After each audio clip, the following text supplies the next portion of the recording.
But what makes us one with God is the love.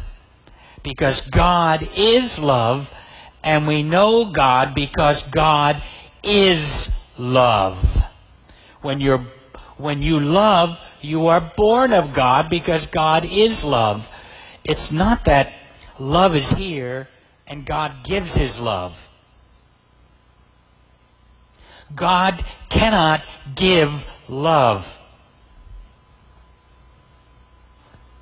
I know this sounds peculiar this morning, because when you say God is love, it means that's all that God is.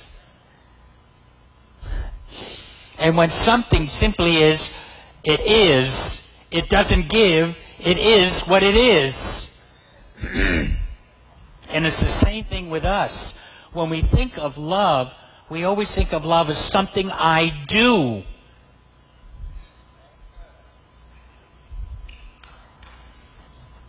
Don't we think of that? Something I do. When love is not something you do, love is something you are. When you're born, this is why it uses the word, he who loves is born of God. It uses the word born because it refers to state of being. It's what we are. You see, because of our calculative thinking, where we're always plotting and planning. No, I'm not talking about normal things that you have to do in the morning to go to work and this and that. That's not calculative thinking in that sense. That does not hurt anything, because there's a system that we have adopted in our culture to do certain things. You got to go beyond that. What I'm talking about, calculative thinking, is how we judge one another, how we judge ourselves, how we judge other people, how we judge, and we're always thinking that way, whereas love is a state of being. We often think of God as planning things out. Don't we?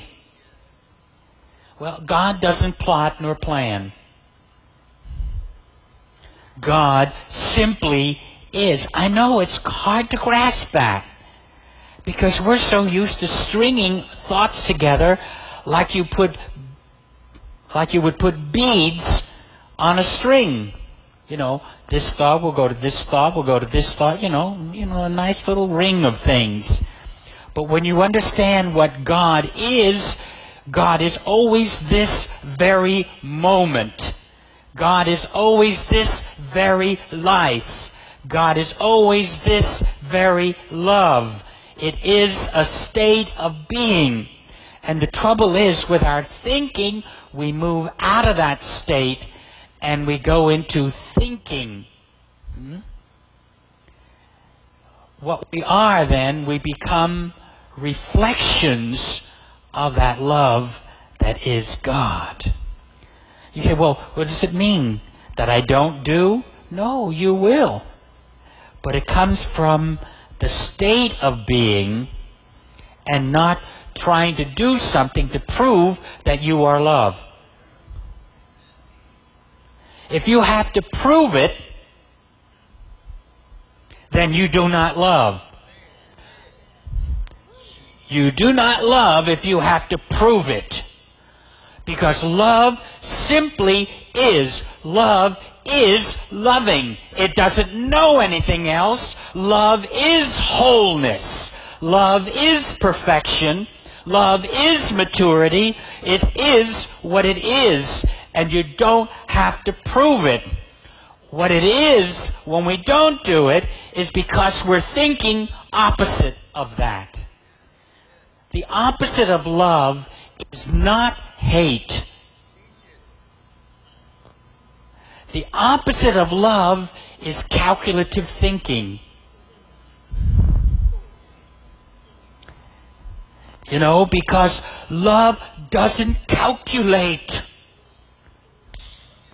I need to say that again. Love doesn't calculate. Love automatically is, or spontaneously is, loving. It doesn't know anything else. It just doesn't know anything else. But when I have to plot and plan to prove love, then I am no longer loving. Love is something we are, but we're taught the opposite of that. We're taught to calculate. We're taught to, from calculation, you go to the next step. Manipulation.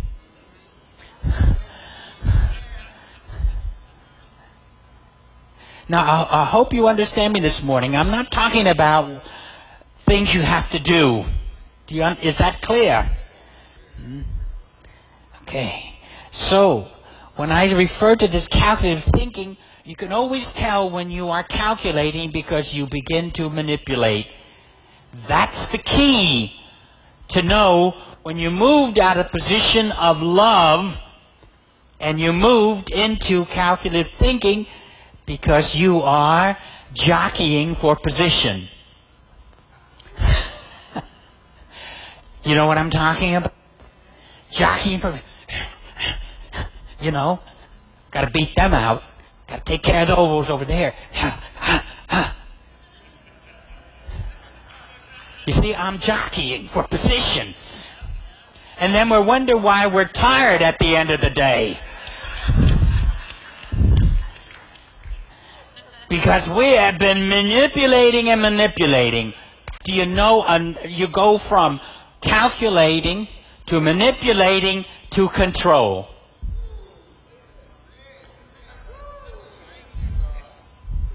We move from one to the other. We move from calculating to manipulating to control.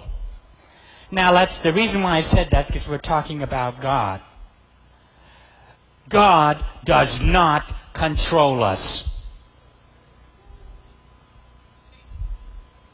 Because God is love, and love doesn't need to control, manipulate, or calculate.